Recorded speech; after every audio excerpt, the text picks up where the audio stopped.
Hi, Catherine here with Circle Art Designs. Today we will be working on Project 1 of our Bargain Bead Box series for June.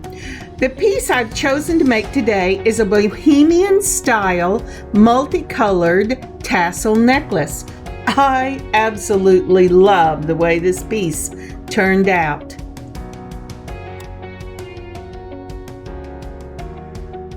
I have a beautiful vintage piece in greens and blues and golds that my daughter bought me a few years ago. And when I saw the pieces in this Bargain Bead Box, I said, I am going to make something that looks very similar to the vintage piece, only with my own style. So let's get started.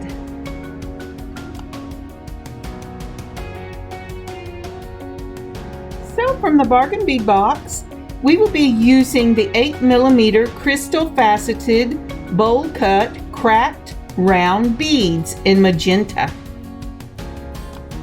I just love the sparkle on these beads, and the coating still allows the crystal to shine through. Also from the Bargain Bead Box, we will be using the 5.5mm crystal English cut faceted round beads in Goldenrod with an AB finish. Aren't these beautiful? Most of the beads we are using on this necklace have that crystal look to them, but the English cut beads have a more solid look to them, and I really like it. It's a great combination. We will also be using the 14mm crystal faceted coin beads in magma AB. These are some of the most beautiful coin beads I have ever seen, and they're really going to look amazing in this piece. I've also pulled from the Bargain Bead Box the 8x7mm crystal faceted crackled lantern beads in a teal coat. These really go well with the magenta coat that we showed at the beginning. And for our focal, we will be using the 24x18mm carved crackle agate oval bead, dyed and heated. I love this bead. Okay, I've used that word a lot already, but I love this bead. Now for my own stash, I will be using a 6mm gold crystal bicone. I know we had bicones in the Bargain Bead Box, but I was looking for a slightly larger cone, and besides, I put that away for a different project.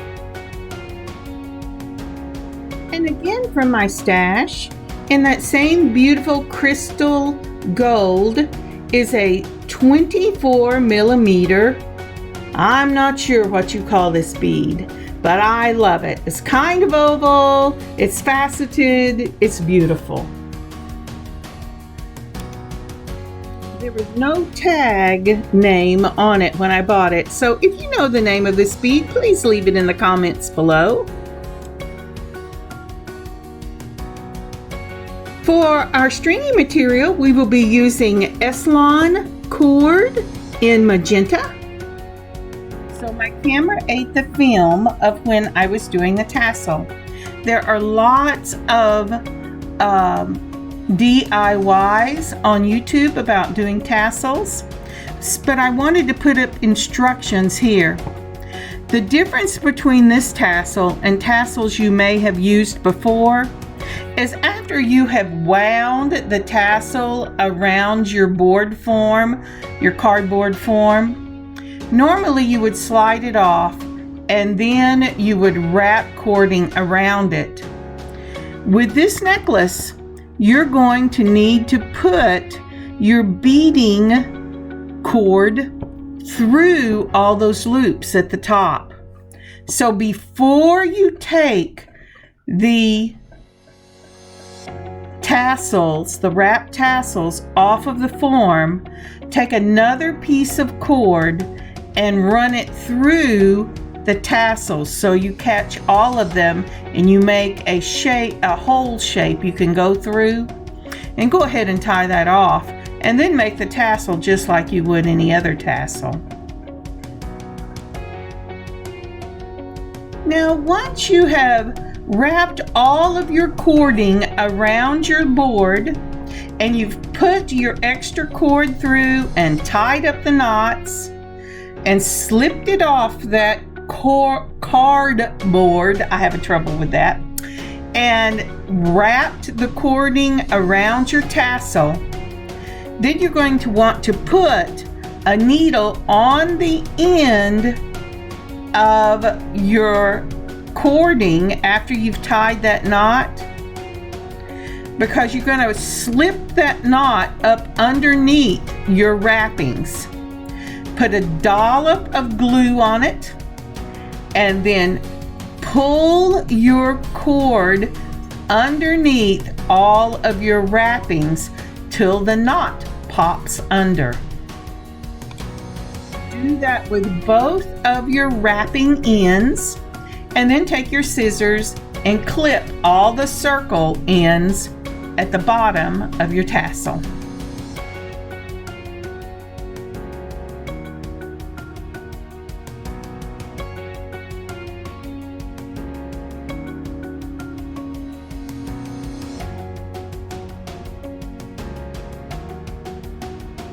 Give it a shake and it should just fluff out.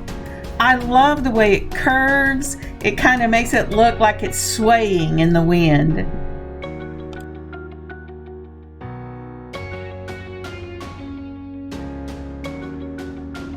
Now for the next step, we're going to need quite a bit of the cording.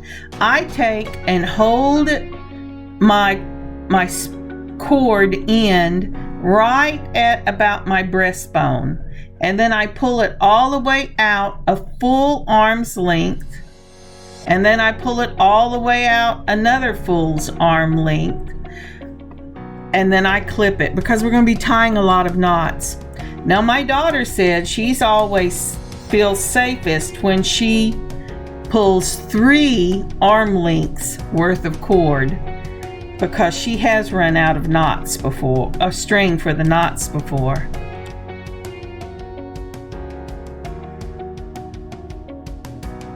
Once your cording is cut, take one of the ends and put it in a big eye needle, something that cord can go through. Now I got a little confused and I took it all the way to the middle, and I went, well, that's crazy because I have to only put one end through. But once you get your end in the needle, you're going to take that needle, and remember that hole I said you were going to have to put at the top of your tassel so you could bring your beading cord into it? You're going to want to do that right now.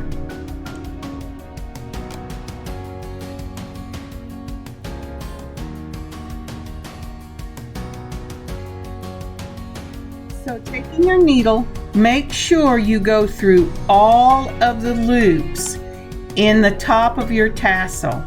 You only want one side of the string to go through. So once you get the needle through, go ahead and pull it off, the cord off of the needle, and just pull one end through.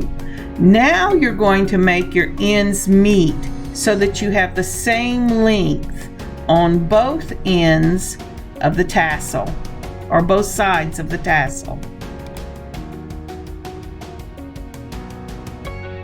For my necklace, I went ahead and put a bead cap on the top of my tassel. You have to have a big enough hole that both of those cords can go through the top of your bead cap. And then on top of that, I took one of my teal lantern beads and put that on top of the bead cap.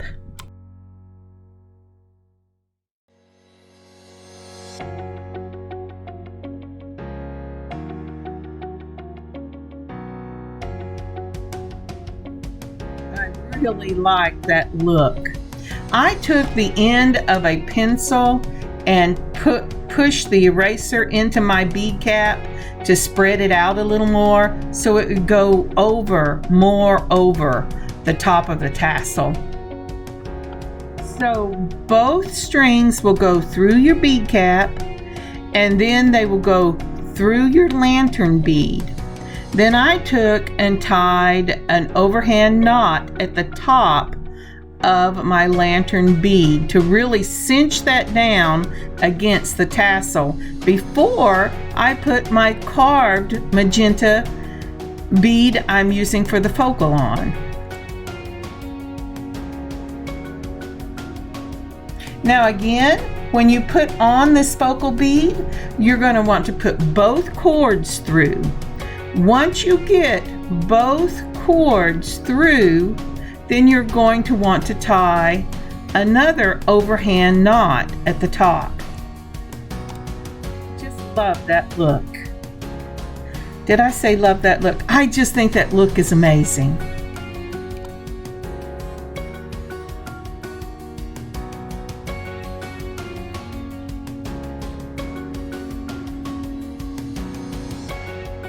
So using the overhand knot, I tied 2 knots or 4 times to make sure it was a knot. And the important part of this is to make sure when you're pulling your circle down that you have got your ends coming out to the side of the necklace.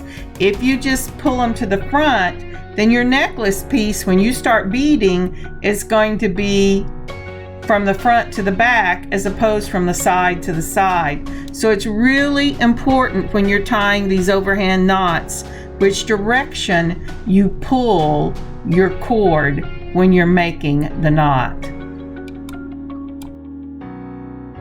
And you can see here, because I was very careful about which direction I was pulling that cord, I had to lay my pendant down flat so I would make sure I pulled it to the side. But now you can see that the cord is coming out to the side, and this necklace should look beautiful when it lays.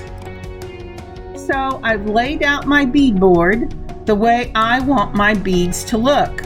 I started with the gold in the center, and then I went to the teal, and then to the magenta, and then to the goldenrod, and then the gold bicones. This is really going to be beautiful. Now when I go to tie this, because it is such a long necklace, I will lay the board over to the side and just use my mat. So for this next step, you're going to need a pin of some kind. I also use a small bead. I'll use one of the lantern beads to help cinch down my knots, and a beading mat. And then take your first set of beads in the gold for one side of your necklace and lay them on the mat so they're easy to get to.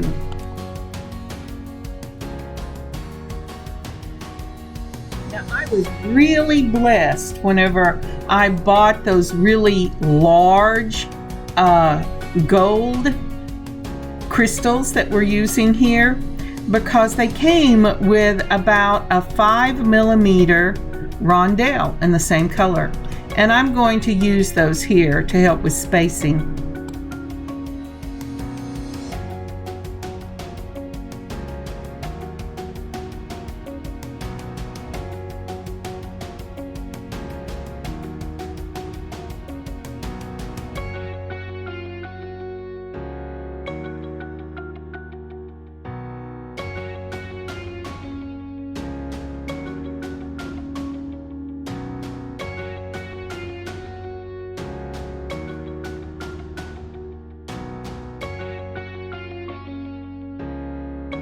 Once you get the rondelle on, make a loop in your cord. You're just going to twist the cord once. Then you're going to go around that loop and put the end of your cord through the loop so that it looks like this. Then with your straight pin, Hold the end of that straight pin right up against the bead and begin to very gently tighten that loop, moving the loop ever forward towards the bead.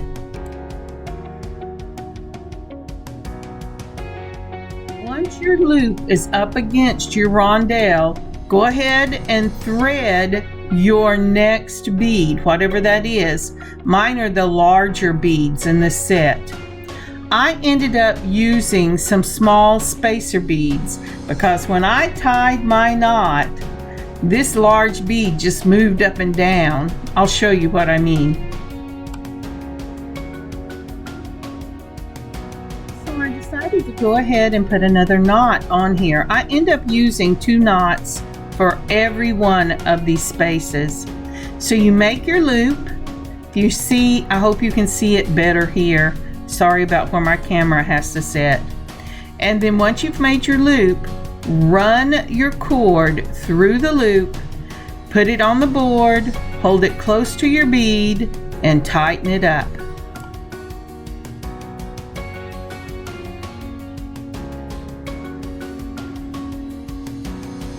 Now, depending on how adventurous I am, I will either put it on the board and use the pin to hold it in place as I scooch that circle towards the bead, the knot towards the bead. I also put it as close sometimes as I can get it and use the lantern bead to push it on up. And sometimes I just use my fingers.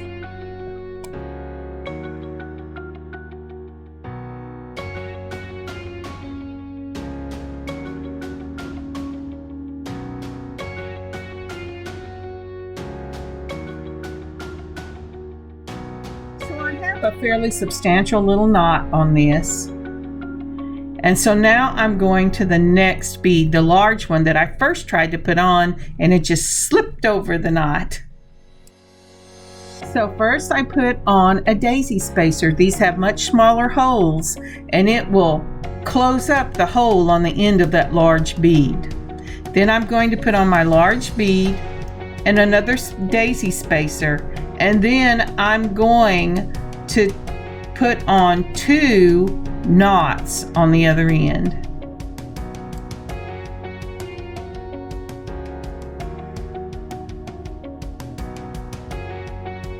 One of the things I love about all these crystals is when I put the magenta cord through there, you can see that line of magenta running through the beads.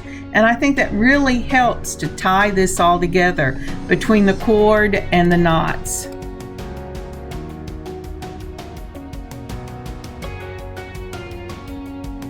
So there goes my daisy spacer, and now I'm going to go ahead and tie my 2 knots.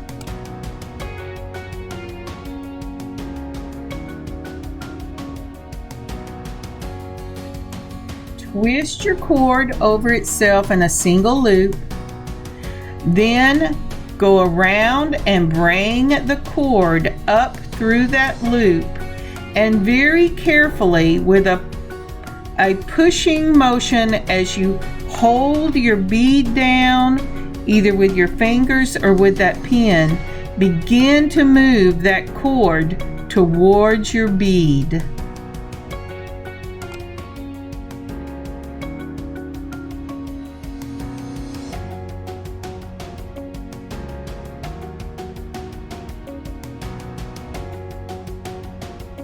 The circle, the knot is right up against that bead. Very carefully pull it tight.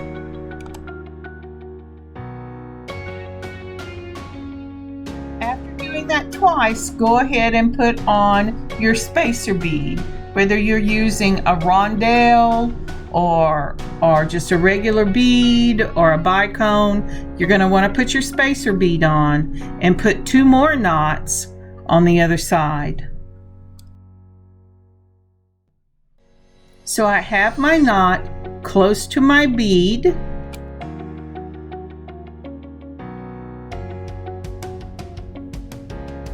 But this time I'm going to use one of those lantern beads, and I'm going to push it all the way down to where that loop is, and very carefully pulling the cord, I'm going to push that bead till it butts up against the other one and makes the knot.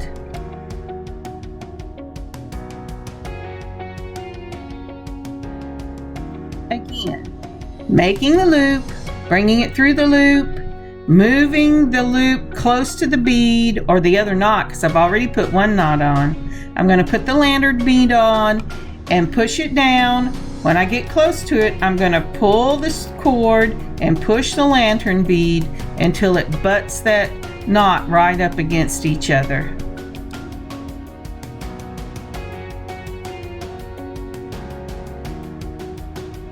Now the next bead I will be using will be from the Bargain Bead Box, and that will be their coin bead. I love these beads and they go so well with what I had in my stash. Excuse me. So what we're going to do is we're going to put on our daisy spacer, and then our coin bead, and then our daisy spacer. We're going to move it all the way down to the knots, and then we're going to make 2 more knots on the other side of the daisy spacer.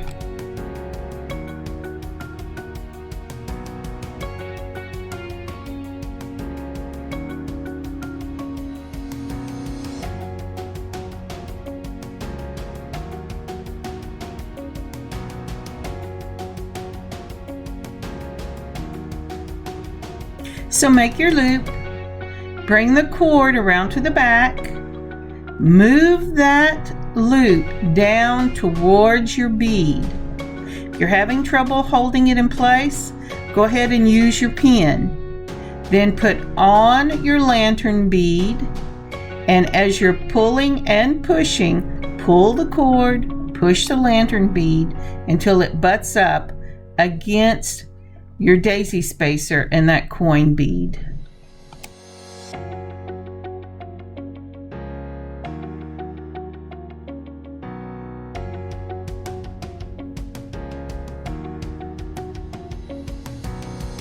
So my daughter came through and she says, "Now Mom, when I make chip necklaces, I always make 3 knots." And I said, "Well, that's okay. The 2 knots are sufficient. It really depends on what you like."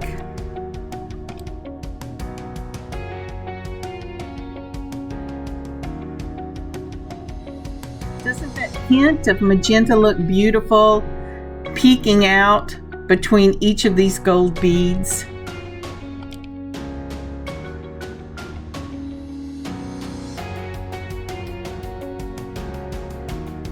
Once you've got your coin bead on, you're going to want to go ahead and put your rondelle or your spacer bead on and do your 2 knots, and then put one of the large beads, your largest beads, unless you're using all beads the same, whatever your 3rd bead is, and do 2 knots there. Remember to put daisy spacers on either side of those beads.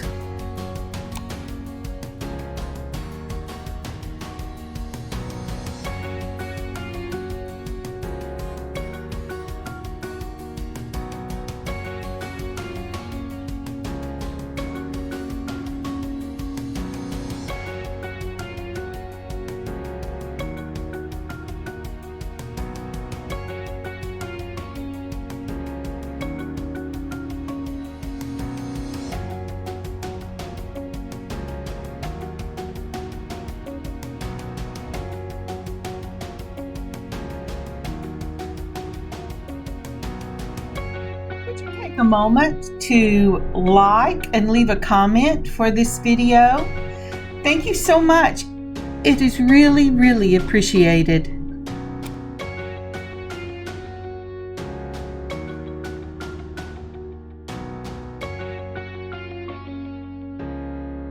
I always like it when we get to the part where I can speed it up a little bit. I am so slow.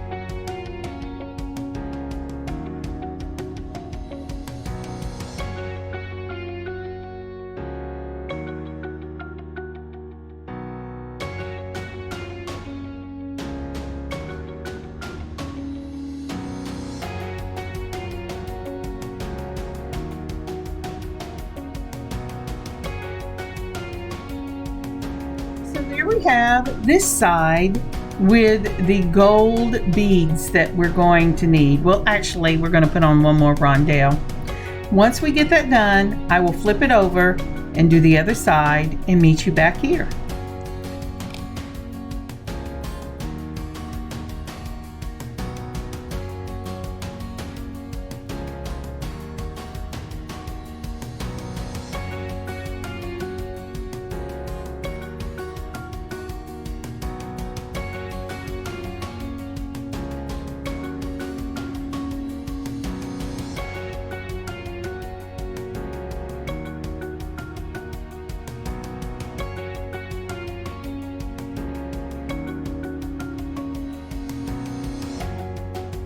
Now we're ready to go ahead and start with our teal. Now the teal lantern beads, we are going to knot between each one of those beads. I will be using 7 of these, but it really depends on how long you want your necklace. I want my necklace to run 30 inches, not counting the pendant, because this is supposed to be a long necklace. Okay, we start off by putting our teal lantern bead on, and we're going to make 2 of our over loop knots.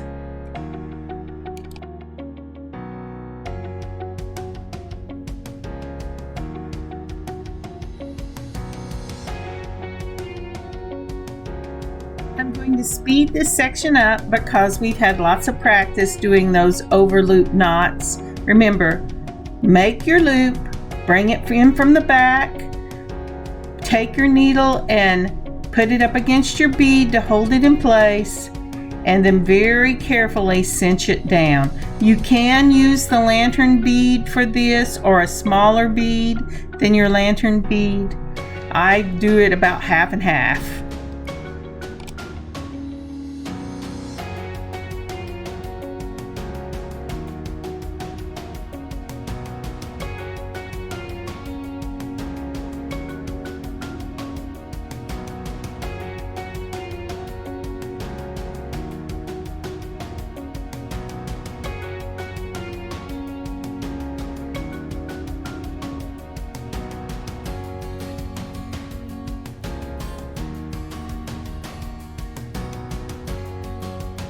You might be thinking, hey Catherine, you're not putting 2 loops on this one.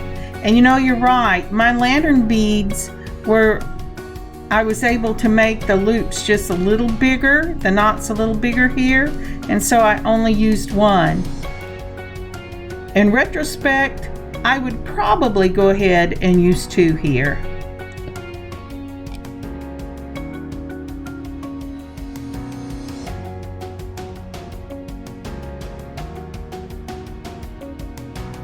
When I get the last bead done, I'm going to stop this, do the other side, and I'll meet you for the next section.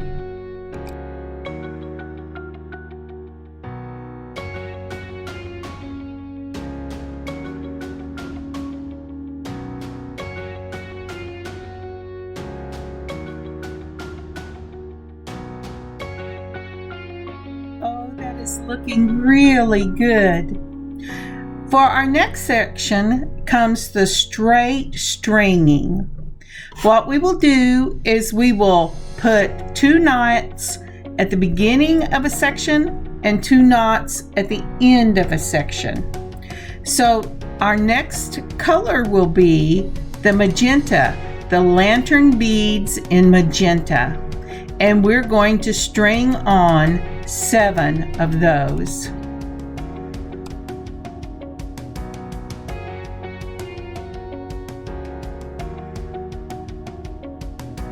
Go ahead and make your loop and then take it to the beads, cinch it up, being very careful to get that knot up against your beads, and do a second knot, and then we will go to the goldenrod English cut beads.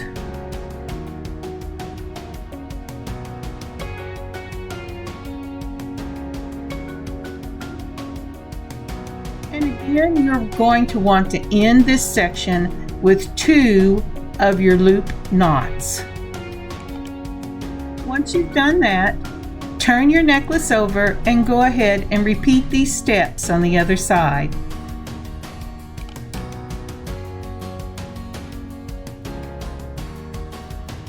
The last of the straight stringing will be our 6mm gold bicones.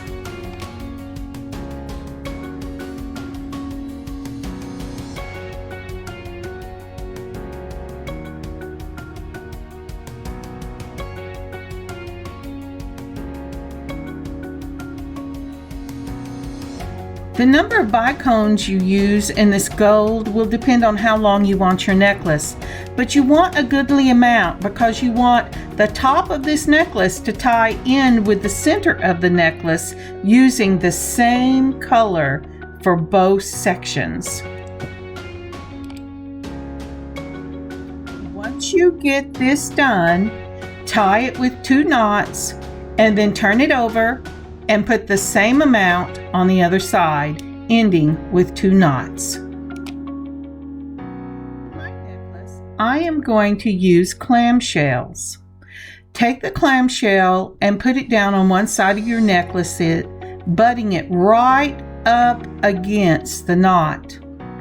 And then you're going to tie one of those loop knots and bring it down into the clamshell and tighten it. For me, after I did that, I put on a 2mm crimp, and I took my chain nose pliers, moved that crimp down into the clamshell and mashed it down. Then before I closed this clamshell, I put a dollop of glue on it and then closed it. Once it was closed, I clipped the cord that was still on the end. So you can see I've butted my clamshell up against the knot, and I'm going to tie a knot and move it down into that clamshell.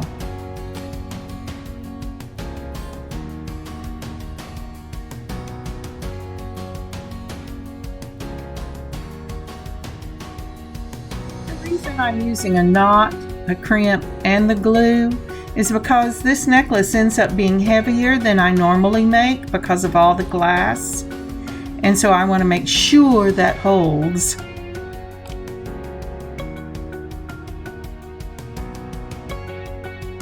I have a smaller bead that will fit into my clamshell, so I'm just pushing this down there to make sure that knot is cinched up pretty tight. But I'll take this bead back off.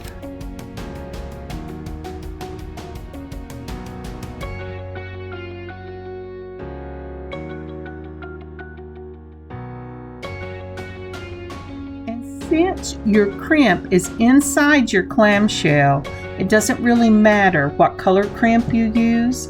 I'm going to use these 2mm silvers.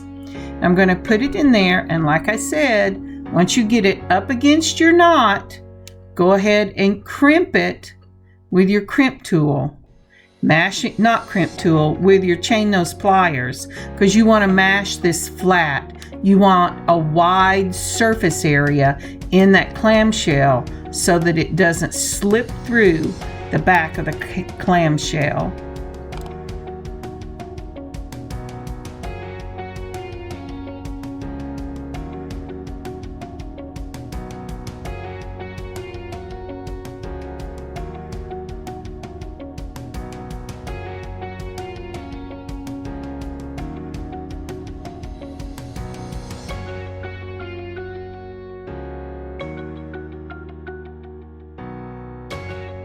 Now I'm putting a small amount of super glue gel. The gel takes longer to dry and it's more easily controlled. I'll put it on the knot and on the tip of the crimp, and then I will mash this clamshell together, making sure it's really good and closed. And this part will be finished.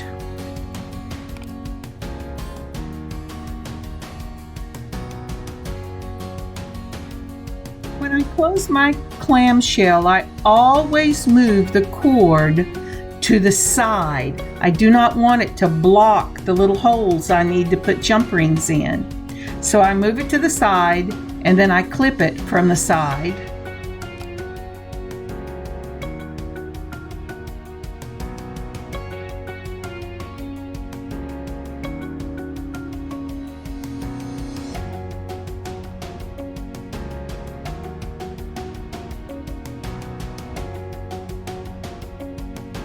So I'm going to use 18 karat gold plated chain for this, and the chain that I've chosen allows the links to be opened. I really like that to finish a necklace if at all possible. For this necklace, because it's so important that each side is equal, I am counting out my rings. Yes, you heard that right. I'm always an eyeballer, but for this, I'm counting out each side so that I get them the same.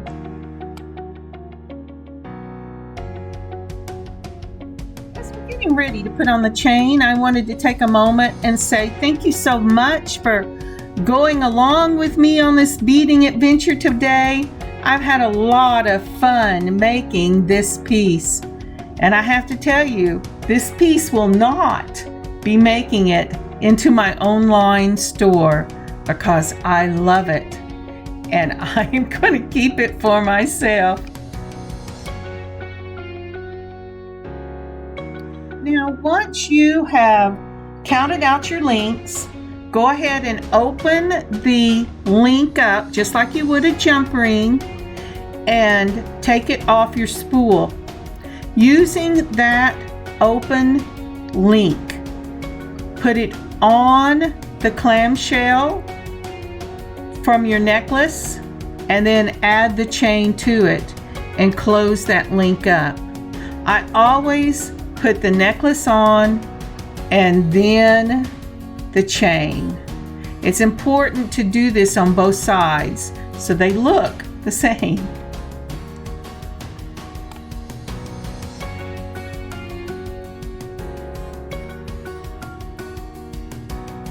So as you can see here, I've taken that open link and I'm putting it on my clamshell. And then I will take my chain and I will put it on and then close it up. And we will be ready to put on our jump ring and our lobster claw clasp. Now at first I thought I would use jump rings to put this lobster claw clasp and the jump ring on, but I decided against that.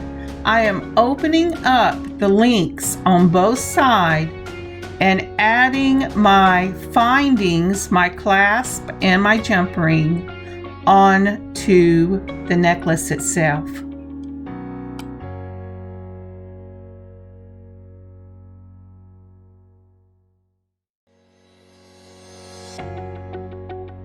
Again, I hope you had a lot of fun with me today, and I hope you have a great evening.